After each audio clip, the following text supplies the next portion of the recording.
If you struggle with shyness or social anxiety, check out our free No BS training course with actual useful advice you can do from home. None of that just get out there nonsense. The link is in the description below. For now, let's get to today's question. The question: what do you think about using therapy dogs for depression and social anxiety disorders? Sometimes when you're down, all it takes is a lick to the face or a furry cuddle to lift your spirits. But what if your stress runs deep? If you're anxious and nervous to leave the house, and find yourself depressed or even suicidal, can a dog still help bring you back? See also, How to Overcome Shyness, the ultimate 3-step guide. Moldita. It's possible to train a dog for service certification without going through an organization, though it takes a lot of work. A well-reviewed guide like this one is a good starting place.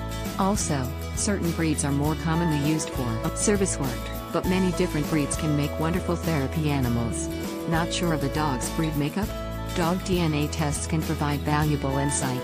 This test receives high marks for accuracy. The therapeutic power of pets is well documented. Having an animal can help treat anxiety or depression, or simply brighten your day.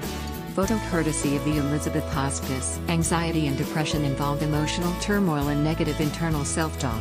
Dr. Katie Konkos, co-founder of the Pet Wellness Academy, explains. These thoughts typically spiral into unrealistic negativity, and this continues in a vicious cycle. There are a growing number of organizations dedicated to training service dogs to help those suffering from PTSD, particularly veterans. In fact, dogs have been proven so effective at helping combat anxiety, stress, and depression.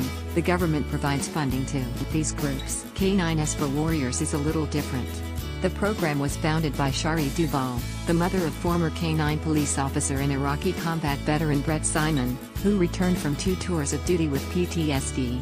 They accept no government funding, relying instead on the generosity of donors, and there are no out-of-pocket costs for participants for the 21-day program or for their service animal.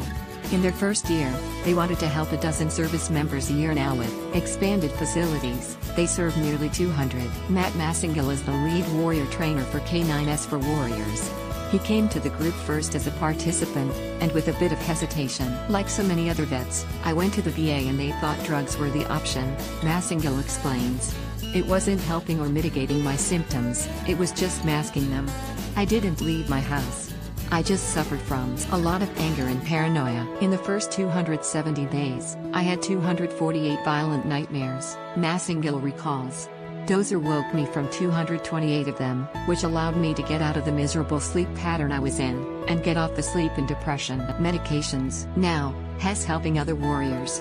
The organization rescues dogs they think will be good service animals, most of them with no time left at the shelter, and trains the dogs to recognize the signs of a panic attack, helping calm their veteran and get them on the road to recovery. Find more answers and a free audiobook on how to talk to anyone in the description below. No useless advice like just get out there. I mean actual useful advice from people who have really dealt with shyness and social anxiety and overcome it in their own lives.